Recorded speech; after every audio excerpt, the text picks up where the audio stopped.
What's up, everybody? Back for another beer review, and today I will be reviewing a beer from the Grist House Craft Brewery, and they're out of Pittsburgh, Pennsylvania, and this is their Gots Ta Gose.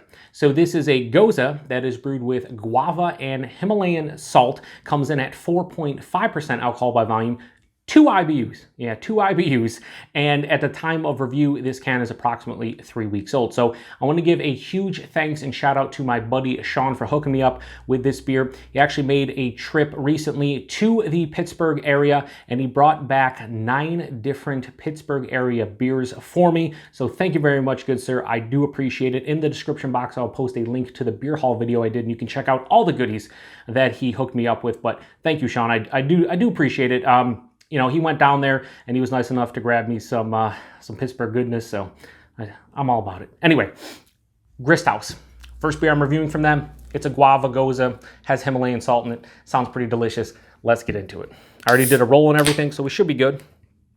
I like that they say 2 IBUs. That's just, you know, that's what you kind of expect. So wow, that definitely pours out like there's some kind of fruit, and apparently there's guava in here. But yeah, this has this really, now I don't know how it's going to come off on camera, but that almost looks like a color that's akin to, as you get closer to like the rind of a watermelon, where it starts, you know, turning white, but not quite. That's quite kind of what it looks like in the glass. It almost looks milky too. It's just like this off orange color, almost like pinkish hues. Has about 1.5 fingers of a bright white head that's very compact looking. But yeah, that looks awesome. That looks like there's guava in it, because there is. Let's get a nose. Oh, that's a ton of guava, wow. Yeah, that's sharp, acidic guava on the nose. There's definitely salt in here. I don't know what the difference between Himalayan salt and like just regular sea salt, or, you know, there's so many different kinds of salt that different breweries put into Goses. But yeah, it smells, it has a salinity vibe to it. It definitely smells salty. But man, so much guava. It smells sweet, it smells tart, it smells acidic.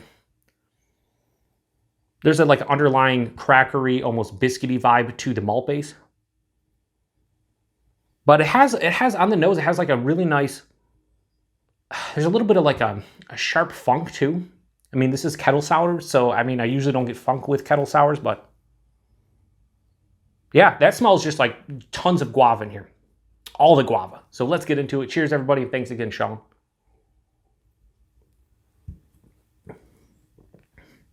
Holy crap, is that a lot of guava.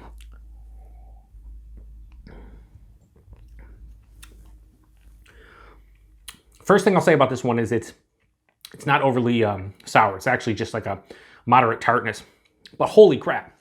So if you are a guava fiend out there, if you're like guava is one of your favorite fruits, you need to try this beer at some point, because based on the first couple sips, this is the most guava heavy beer I've ever had. And I've had beers with guava in it. This is all the guava. Right up front, 4.5%. This drink's lower side of medium to straight on medium body. It has a little bit of heft behind it, despite the fact that it's 4.5%. I don't think that will negatively impact the drinkability of this one. I actually like that. It's not like watery, but it's also, you know, not a huge body to it. But for 4.5%, it's actually quite impressive. The mouthfeel, crisp. Yeah, very crisp and effervescent. There's a lot of spritzy carbonation on the palate. It finishes semi-dry, relatively clean. There's like a lingering salinity note there with a little bit of that guava, but relatively clean. This is a summer crusher. So right up front, guava, passes through the palate, a little bit more guava, and then it finishes with, I don't know, guava. So guava is the star of the show. It's the predominant note. It's what shines in this beer. And there's a nice mix of sweeter, like guava juice, nice tart, acidic guava notes as well. And that's all over the palate. Like each sip I go back, it's kind of different actually, which is weird. That's something I don't experience too often. But yeah, there's like an omnipresent salinity here too from that Himalayan salt. Listen, my personal preference on this is that I like it. I think it's a damn tasty beer. If I was to rate this to style, and when I'm saying style, I'm saying just straight up Guava Gose, this is like a 4.75 to a 5 out of 5, stylistically. This is the most guava-heavy, guava-forward beer I've ever had. It's crazy amounts of guava. My own personal preference, though, for the Gots Ta Gose from Grist House, I'm going to give it a high 4 out of 5. Let's say a 4.15. It's a damn tasty Gose. It's very well made. They hit the nail on the head. If you like Guava, you like Gose as far as the style goes, you need to seek this beer out and grab it. I don't know how often they release this. I don't know if this is something they released for the first time recently. I don't know what the deal is with the release, but I will just say if they do release this again, or you can get your hands on it and you love Guava, pick it up. So that was Grist House's Gots Ta Gose.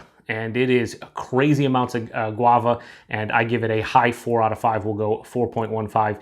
It's a damn tasty beer. If you've had this one before, let me know what you think about it. I'm kind of impressed. I'm very interested to check out the rest of the Grist House beers that I have to review, courtesy of Sean. And thanks again, Sean. I do appreciate it. So thank you to everybody for stopping by another beer review. Until the next one, cheers.